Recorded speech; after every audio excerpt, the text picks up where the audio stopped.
ઘરમાં રહેલી માત્ર 3 જ વસ્તુથી આપણે આજે આ પેંડા બનાવીશું. નથી આમાં માવો કે નથી કન્ડન્સ મિલ્ક કે નથી મિલ્ક પાવડર. માત્ર આપણે દૂધથી જ આપણે આ પેંડા બનાવીશું અને આ પેંડા ખાવામાં બહુ જ સારા લાગે છે. તમે જોઈ શકો છો એકદમ તોડવાથી એકદમ સરસ રીતે આ પેંડા તૂટી જાય છે. તો ચાલો આપણે આ પેંડા બનાવવાની શરૂઆત કરીએ. તો સરલાસ કિચનમાં તમારું સ્વાગત છે. પેંડા બનાવવા માટે અહીંયા આપણે દૂધ જોઈશે.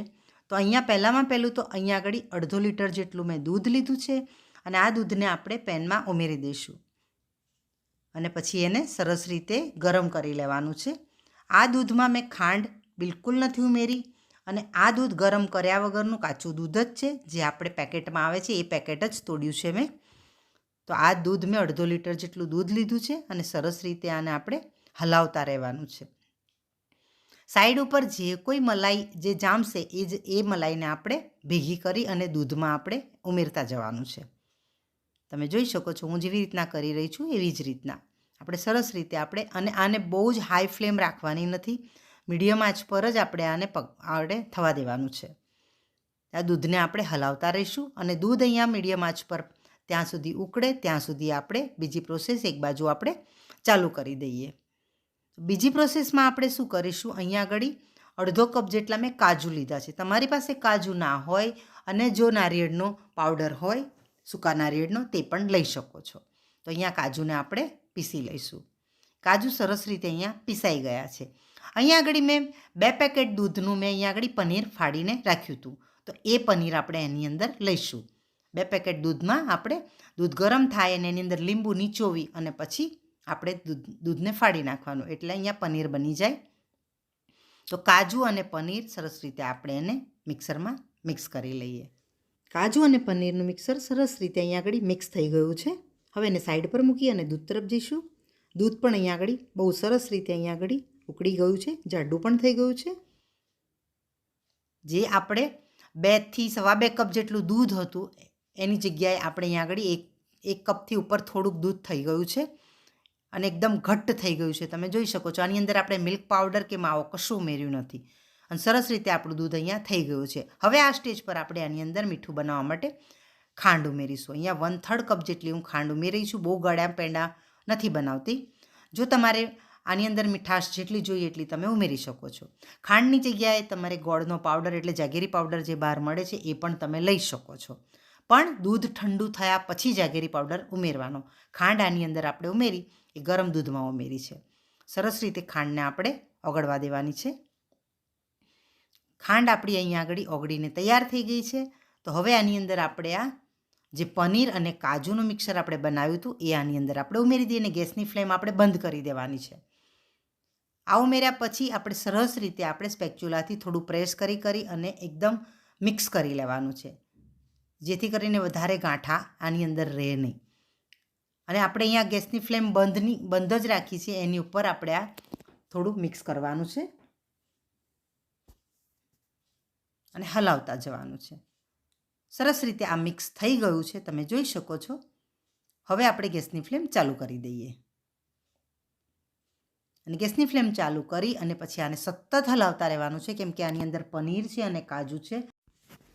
સતત હલાવતા રહી અને પછી જ્યારે આપણી કઢાઈ છોડી દે એકદમ માવો બની જાય ત્યાં સુધી આપણે હલાવવાનું છે.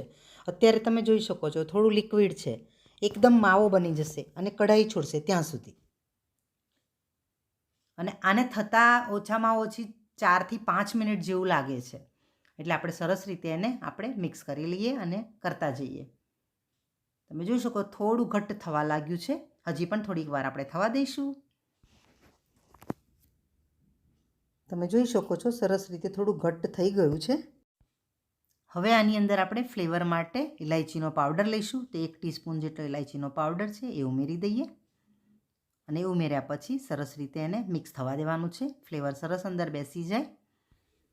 તમે જોઈ શકો છો એકદમ કઢાઈ છોડવા લાગ્યું છે અને એકદમ માવો બની ગયો છે. આપણે પેંડા માટે આ મિક્સર આપણું તૈયાર થઈ ગયું છે.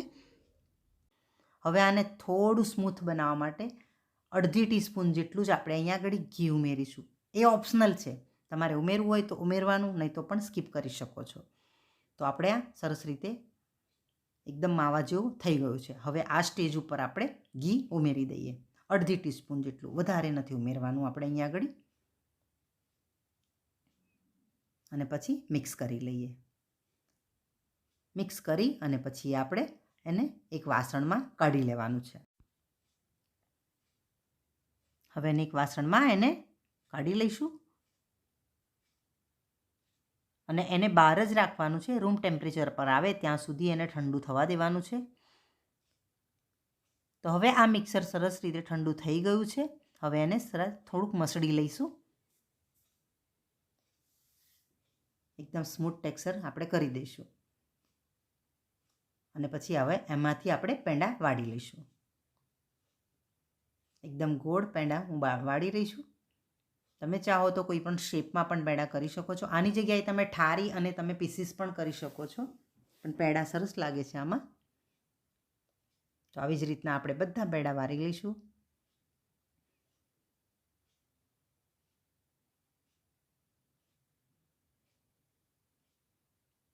તમે જોઈ શકો છો મેં અહીંયા આગળ બધા પેંડા વાળીને તૈયાર કરી દીધા છે.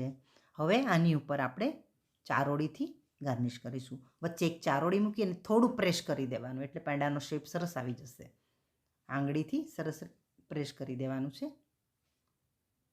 એટલે બધા પેંડાની ઉપર આપણે ચારોળી મૂકી દીધી છે. તો ફ્રેન્ડ્સ, આ એકદમ 3 જ વસ્તુથી આપણે સરસ રીતે પેંડા બનાવ્યા છે. બહુ જ સરસ બન્યા છે. તો તમે ઘરમાં આ પેંડા જરૂરથી બનાવજો. તમને તોડીને પણ બતાવી દઉં. માવા વગર પણ આનું ટેક્સચર તમે જોઈ શકો છો, બહુ જ સરસ આવ્યું છે. આપણે તોડી લઈએ. એકદમ મોઢામાં મૂકતા ઓગળી જાય એવા સરસ પેંડા બન્યા છે. તો આજની આ પેંડાની રેસીપી તમને સારી લાગી હોય તો એક લાઇક જરૂર કરજો. જો મારી ચેનલમાં નવા હોય તો સબસ્ક્રાઈબ કરજો, વધારેમાં વધારે શેર કરજો. મળીશું બહુ જ જલ્દી બીજી રેસીપી સાથે. ત્યાં સુધી આવજો.